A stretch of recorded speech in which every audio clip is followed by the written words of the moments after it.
20,000 years ago, giant ground sloths had amassed territories that spanned nearly all of North and South America. But 10,000 years ago, all except for some Caribbean ground sloths had gone extinct. Today, only leaving us with the tree climbing sloths who just look happy about life. However, there have been several sightings over the years that could imply the survival of several species of ground sloth. Welcome to Cryptid Corner, the series all things cryptids, and today we are going to look into the mystery of the surviving ground sloths. Now, before we get into it, this video kind of serves as a companion piece to another video that I put out talking about the ground sloths from a less wacky cryptozoology angle and more of a look into the different species of ground sloth, their history in the Americas. So if you want a better background on the ground sloths, I recommend you go check that video out. But for a quick summary, ground sloths are ancient relatives of living sloths that originated in South America, reaching gargantuan sizes, digging massive caves, and spreading far into North America and swimming throughout the Caribbean. Ground sloths were extremely successful, being found as south as southern Chile, and even on Antarctica on Seymour Island, and as north as Alaska. Despite their success, the end of the Ice Age would spell doom for most of the ground sloths, with human interference and climate change being the main killer behind the ground sloths, and the last surviving ground sloths in the Caribbean would go extinct some 4,000 years ago. But despite this, there are several cryptids that seem to match the ground sloth perfectly, from native stories to old newspapers and even 4chan, and if 4chan says it, you better believe it. And when I say several, there are so many sloth cryptids, and today I'm going to cover as many as I can so that we can get to the bottom of this mystery. So without further ado, let's get into it. The Mapinguari is a mythical creature from the many tribes of the Amazon, and its original description is nothing like a ground sloth. The older depictions describe the Mapinguari as a large humanoid creature that was a cyclops who was covered in hair or sometimes caiman-like skin. The Mapinguari also possessed an odor so foul it can knock you out just from smelling it, along with large sharp claws and a massive second mouth in its stomach, all accompanying a bloodlust towards humans, with the Mapinguari frequently attacking tribes in the dead of the night. The Mapinguari is also said to have backward-facing feet, making it extremely difficult to track. According to legend, the Mapinguari was originally a human shaman who pursued immortality, and once he acquired it, the gods became furious with him, transforming him into a ferocious beast and cursing him to forever roam the jungle, killing the people that he once protected. The Mapinguari is also seen as a guardian figure of nature, often being depicted as living alongside animals such as peccaries. There are several stories across the Amazon that exist as regional variants of the Mapinguari tale, such as the Segamai of the Matzigenka in the Peruvian Amazon, the Ueja of the Shuar people in Ecuador, and the Kidaharara, the Oaxuma of Venezuelan Amazon, the Jucucu of the Bolivian Amazon, and Oitai of the Caritiana tribe in southwestern Brazil. I apologize if I mispronounce any of those, and I probably mispronounced all of them. But some of them are distinct from the Mapinguari with, regional differences. For example, the Ueja is said to be more bear-like. Originally, the ape and humanoid description led many to believe the Mapinguari to be some sort of ape, or even a South American Bigfoot equivalent. But over time, many have pieced together certain details, like the large claws, the strange tracks, and mainly the hair, and have begun to equate it to that of a ground sloth. The backwards-looking tracks is interesting, as sloth tracks can resemble large human tracks, kinda, and they do have a trait where they walk on their knuckles, meaning it could appear like a backward-facing footprint, especially in a very muddy environment where they would really push down into the soil. And It is unknown how aggressive ground sloths were, but many of the old stories of the Mapinguari are thought to have been inspired by some of the last ground sloth hunts, with many of the details, such as the stomach mouth and the cyclops eye being created for dramatic effect. And I did see a hypothesis as well that the cyclops eye was a characteristic that was attributed following Portuguese sailors coming over and talking about creatures like the cyclops. But despite this, many cryptozoologists still agree with the ape hypothesis more, weighing the earlier ape-like description higher than the sloth one, along with a weird case where the Mapinguari is believed to be responsible for cattle killings. The cattle are described as having their tongues ripped out of their mouths in 1937, which cryptozoologist Lauren Coleman states is a feat of a creature with great strength and hand dexterity, more in line like that of an ape. And you gotta be one aggressive dude to do stuff like that. That's just heinous. Despite this, many still agree that the ground sloth hypothesis is the correct one, believing it to be more plausible due to the dense Amazon providing plenty of food and hiding space for many sloths to be found, along with just straight up sloth sightings. Over the years, many Mapinguari sightings have occurred, some describing giant apes, some describing ground sloths, and some even claiming to have seen the mythical appearance. Many of the stories have been compiled by ornithologist, conservationist, and cryptozoologist David Oren, who is known for being the primary driver behind the theory that the Mapinguari is a surviving ground sloth. Many undated tribal reports claim to be familiar with Mapinguaris, seeing them as just any other animal, even capturing them on occasion, but releasing them not long after as the smell was just too much to bear. In 1935, a group of hunters reported to find bizarre tracks near the upper Manacapuru River in Brazil, along with broken branches high off of the ground, with locals attributing this to a Mapinguari. In 1960, workers claimed to have seen a Mapinguari whilst working on a road in Brazil. In 1975, a mine worker named Mario Pereira de Souza, who was a hunter for the mine near the Rio Jamushim, would encounter a Mapinguari, described by Carl Schulker as a large ground sloth.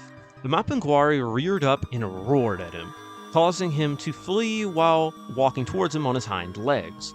In the 80s, Hanamari natives in the Rio Juara Valley claimed to have raised two baby Mapinguaris, described them as being large sloths who were abandoned after their mother was ran off by hunters.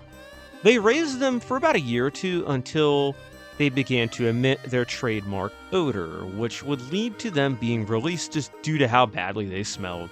Even their babies were smelly. In 1981, a small village had been terrified by a Mapinguari, with several sightings occurring around the time that would move towards the edge of a river afterwards. In the mid-80s, a family of Mapinguaris would be spotted traveling down a road, commuting with a series of croaks and head bobbing.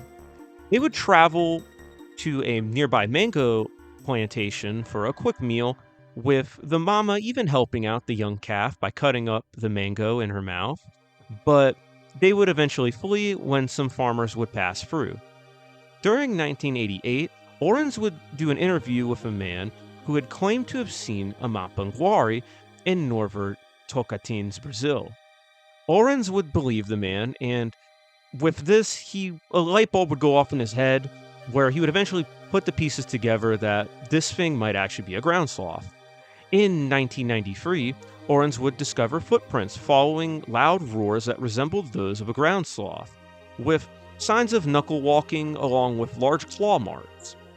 In 1997, a Mapinguari would be sighted near the Aguara River around the same time when one would be spotted near the Peruvian border. In the early 2000s, a man named Givaldo would claim to have had a run-in with a Mapinguari, although he had 3 different tellings of the same event. One where he got knocked out by the smell, one where he shot at the thing and it didn't die, and one where he just got ran off. So his testimony is near unusable due to its inconsistency. In 2005, a Mapinguari was spotted in the Itacoatiara, Brazil. And finally, in 2014, a group of berry pickers would spot a Cyclopean Mapinguari, with the men leaving so terrified that the people of their village would never return to those woods ever since the incident, even to this day. The Neomylodon, or the Patagonian ground sloth, is a proposed surviving group of ground sloths surviving in the Patagonian wilderness. The cryptid was proposed by Argentine paleontologist Florentino Ameghino after him and his brother Carlos compiled many sightings as they could in the late 19th century. The story of the Neomylodon is quite an interesting one, full of misunderstandings, as Florentino kind of lumps this cryptid in with any other cryptid in the region, but it also had some very fascinating finds involved in it. According to Tehuelche legend, there is said to be a creature the size of a cow with short legs and sharp claws. A chief from this tribe that I keep butchering, named Kenko, would tell of a large hairy beast that lived near Lake Buenos Aires, with a powerful roar that would scare away all of the other animals. One day, it would kill a herd of a bunch of horses that belonged to his grandfather. The curator of the La Plata Natural Sciences Museum, Francisco, would receive stories from the Tehuelche and the Genake tribes of giant hairy quadrupeds, rare yet deadly, with one report claiming that an entire family was carried off by one of them. In 1890, when Ameghino would write down about the sightings told to him by Governor Santa Cruz Ramon Lista, the governor and adventurer had heard stories about a creature that resembled a big hairy pangolin, and eventually he managed to find it, claiming it looked just like a massive pangolin, but having reddish fur instead of scales. He fired at it, but it was unfazed by the gunfire, eventually retreating into the brush. In 1895, Florentino would be given what he claimed to be an emish skin, a cryptid described as being kind of like a massive otter that was hypercarnivorous. A Tehuelche man named Hompen, who was said to have delivered the hide to Carlos, claimed that an emish had attacked him while he was in Santa Cruz, while he managed to beat it to death with his bolas, which is like a kind of like a flail, it just kind of beats it to death with some rocks. This thing was supposed to be said to kill horses and stuff, so that's kind of wild. This is one of the first examples of Florentino lumping another cryptid in with the Neomylodon. However, what he had received is thought to have been what was mummified Mylodon osteoderms from Mylodon Cave in Chile, where some of the best preserved Mylodon remains have been found. Carlos would send Florentino alleged emish bones, which he tried his best to fit to resemble that of a megatherium, but no one was buying it, and the bones were thought to have belonged to a Pleistocene jaguar or an American lion. Eventually, he would admit that the multiple unknown creatures, could be existing in Patagonia, and that not all of them was Neomylodon, and he would drop the angle that Neomylodon was the same as the emish and another bizarre creature known as the sucaraf, and he would just kind of drop that whole thing entirely. In 1899, Florentino de Basoara would write about a three-man expedition into Chubut in search of a Mylodon, where he claimed that they managed to actually find one and attack one near Lake Musters, but no evidence. In 1900, a paper called Caras y Caretas wrote an article on a long-clawed quadruped that dug massive burrows and was resistant to firearms and even missiles? How do you even find that out? No way someone fired a missile at this thing. In 1901, Florentino would receive reports from several people of a large ground sloth living in the mountains around the Gallegos River. In the late 1910s, a group of natives had claimed to have seen a large hairy quadruped about the size of an ox named Sarasola Cave after hearing about it in the aforementioned article. In 1922, an Argentine naturalist named Clemente Onelli would inherit Florentino's trigger happiness for labeling any Cryptodomylodon.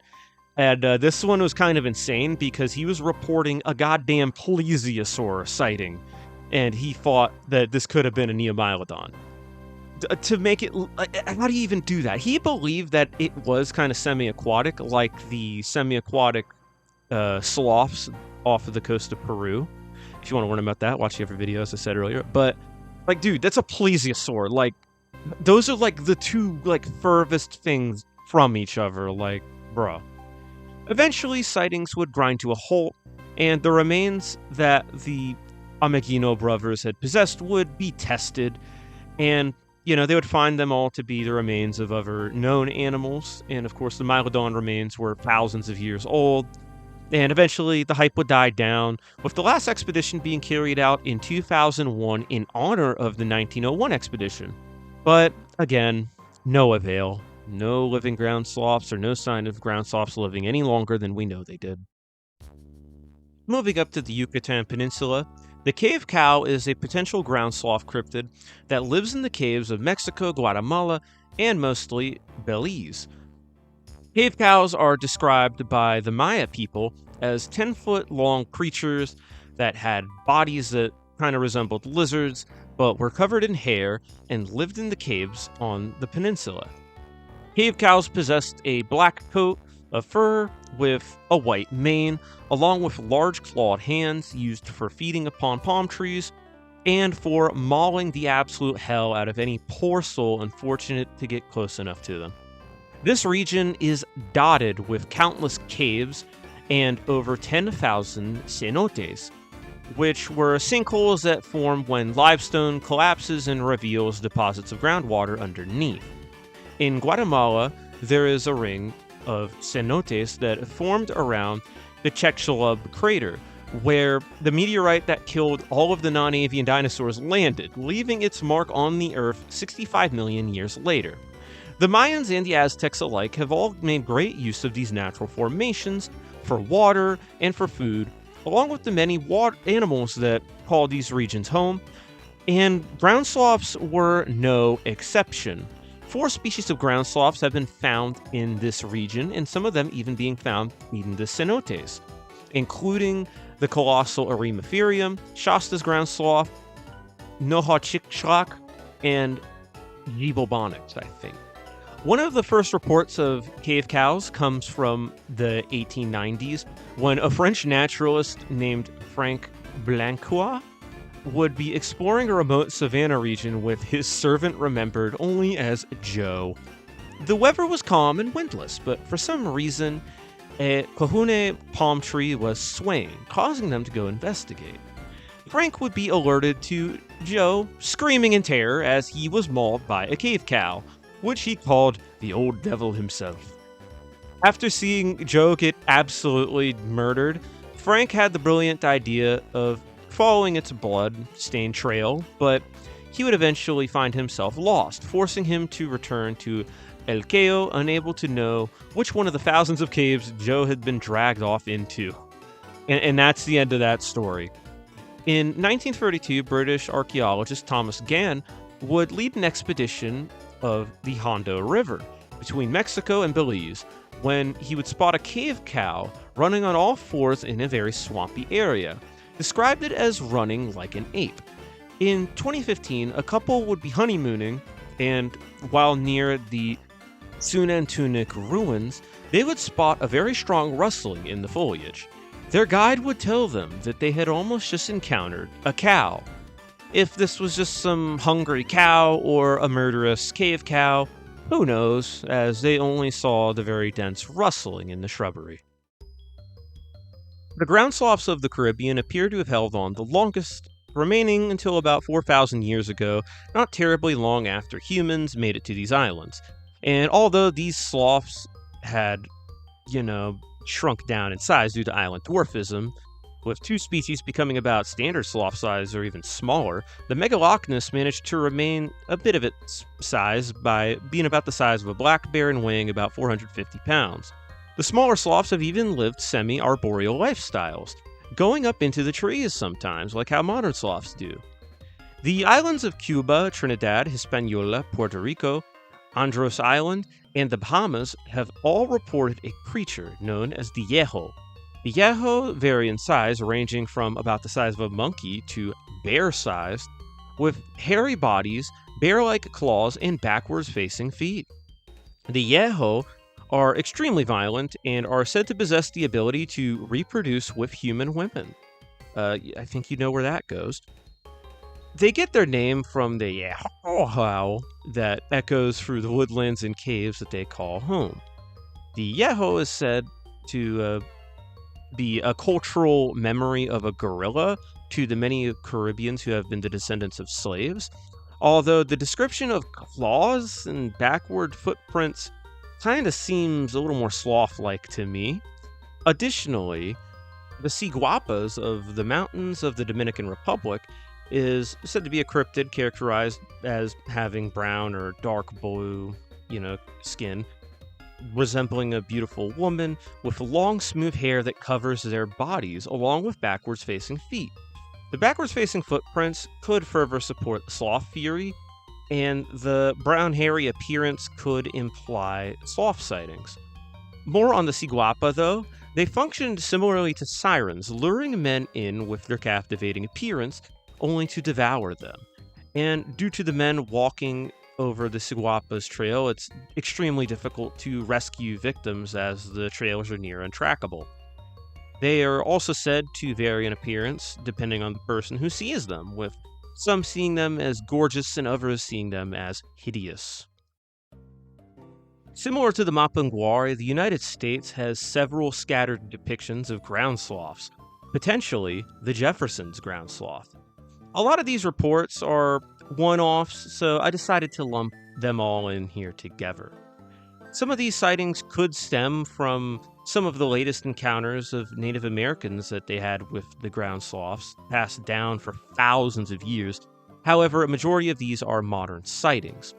In the video I did on giant bears, another plug, I mentioned several stories from tribes regarding massive bear-like creatures, often referred to as naked bears, and a theory regarding them is that they could have been late surviving ground sloth sightings, implying surviving populations living on the east coast of the Americas, although they also are more likely thought to have been mammoths, which is really cool. In 1935, in the Casa Grande Mountains in Arizona, a rancher named Dan Kinser reportedly captured a large animal with a snout like a peccary, bear-like paws, mouse-like ears, and a long bushy tail. He would refer to it as a hodag, a creature stemming from fearsome critter folklore, but a fellow rancher who had spent some time in South America would identify it as a ground sloth, who they think had worn its claws down during a long journey from the south. In 1936 and 1937, in Boonville, Indiana, a fierce creature known as the Beast of Boonville would terrify the locals. In 1936, a fisherman named Ralph Duff would hear his dog in distress. Rushing to the scene, he would witness something out of a nightmare. His dog was mauled by a gigantic creature said to stand larger than a bear and to him resembled a big hairy ape. His wife, terrified at the scene, would let out a scream that would cause the beast to flee into the night. Duff, who was committed to getting this son of a bitch, would set bear traps out in hopes that he could avenge his boyo and prevent anybody else from being harmed by the beast. In 1937, a year after the attack, Mrs. Duff would spot the beast yet again near their home, claiming that it once again looked like a giant ape, along with the residents reporting blood-curdling shrieks and yells in the dead of night. The Boonville newspaper would cover this story, reporting on how a monster ripped apart a police dog and screams bloody murder in night. 2 days after the article came out, a man who wishes to remain anonymous would claim that the beast was a sloth that he had brought back from Mexico. He claims that his uncle captured it during an expedition and claimed that it escaped from captivity in the nearby city of Evansville. He seemingly didn't know if it was a two-toed or a three-toed sloth, but he did know that it screamed when it got hungry. Imagine bringing back a cute little sloth from Mexico, and then it turns out that you didn't bring back like a little tree baby. You brought back a deaf sloth from the Ice Age. Just what the hell, man? In 1964, outside of Silver City, Nevada, a group of natives reported seeing a creature that stood 3.5 feet tall when on hind legs, with a rabbit like face and closely resembled a gorilla, living high up in the mountains. In 1965, an unidentified teenager living in New York would write to John Keel, who is best known for being the author behind the Mothman prophecies, about what he believed was a pair of albino ground sloths that lived in a swamp nearby his family's house, even venturing into their yard.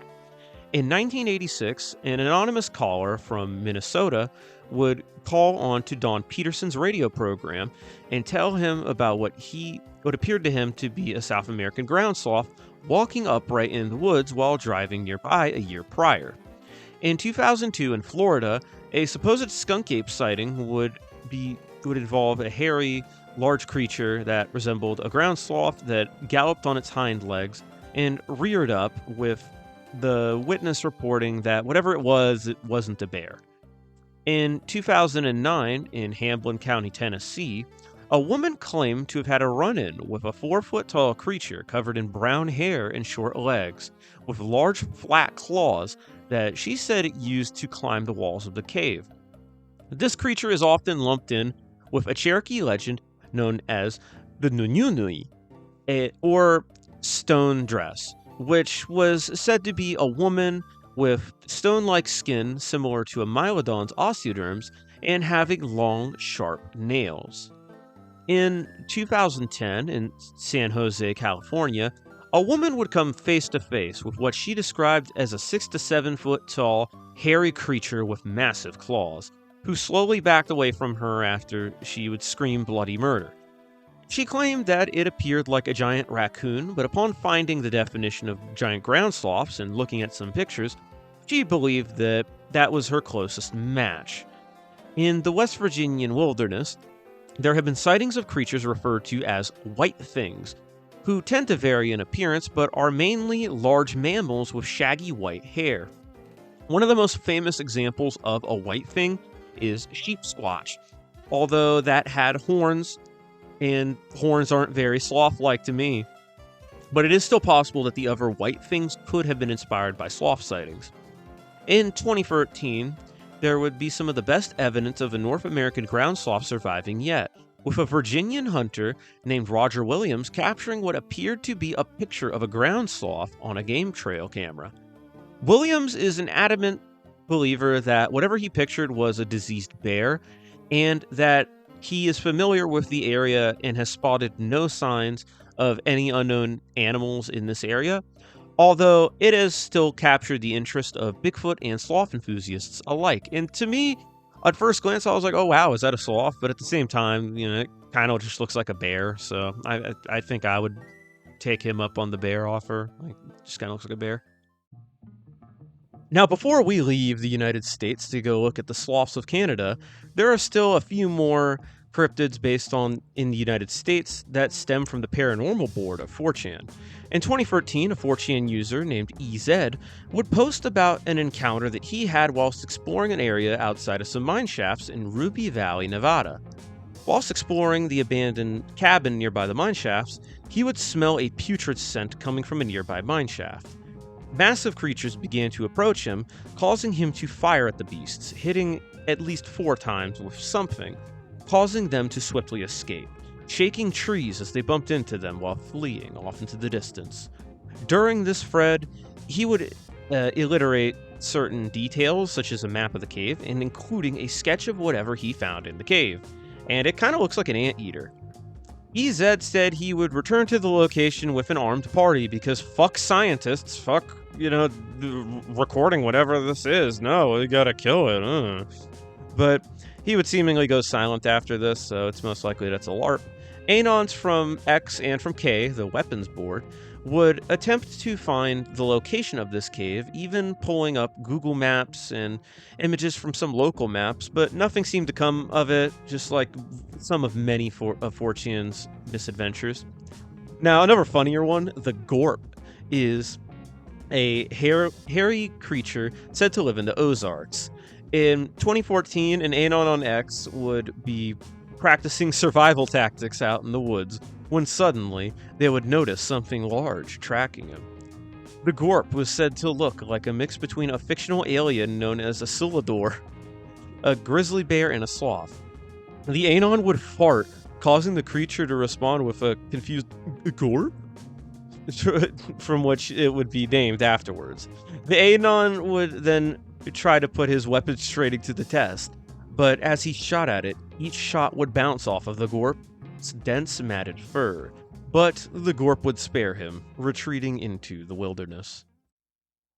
The unexplored wilderness of Canada that spans 80% of the country is said to be home to many anomalies, and with plenty of room for the Jefferson's ground sloth in particular to hold out undetected. In Nova Scotia, the Micmac have told tales of giant squirrels so big that they would enter villages and devour their homes, although they were said to not be hostile towards people. They just wanted to eat your house. Housing market these days, huh? These stories have been tracked back to about 500 BC and continued until around the medieval era, when the squirrels would seemingly vanish. Ben S. Roche had pointed out the overlap in diet of these supposed squirrels and ground sloths, along with the similar body shape minus a huge bushy tail, which I don't know if they described that, but you know, it is of belief that these were ground sloths and not just some massive squirrel, but hey, who knows? Shifting our attention over to the Yukon, the Saytoechin, also known as the beaver eater, along with a very weird variant known as the Yukon Ferium, is said to inhabit the cold and sparsely populated Yukon, with a large population of in the Big Salmon and Glenulin mountain ranges. The Saytoechin has been known by the natives of this region for thousands of years, being huge hairy mammals larger than the largest grizzly bears in the area, and gains its name from its tendency to destroy beaver dams, where they would eat beavers inside or it would just munch on the dams itself, probably more likely. Japanese depictions, which are dubbed the Yukon Ferium, have been given a bizarre quality where they glow. They'll glow white, orange, rainbow, and green. So take that as you will. In the 1980s, a woman named Dawn Charlie would be interviewed by the British Columbia Scientific Cryptozoology Club for their newsletter, where she would claim that a few years ago, whilst fishing in Patagonian Lake, she would encounter a very massive creature that would emerge from the woods, approaching her and her family on its hind legs. They would fire shots at the big beast before it would flee the scene. She'd also told a report where apparently a local man had shot a Saytoechin at a nearby lake. Poor sloth. Now, we just went down an absolutely gargantuan list of sloth cryptids, but what can we make of all of it? The volume of the sightings could be a good indicator that these sloths may still be out there, especially in areas like the Amazon and the Yukon, which are largely uninhabited. Scientists in the past have written off many animal reports by tribes, in particular in the Patagonian wilderness, like the Chicoan peccary, who scientists believe was extinct for thousands of years, despite locals telling them in great detail that they were still there and they were alive and well.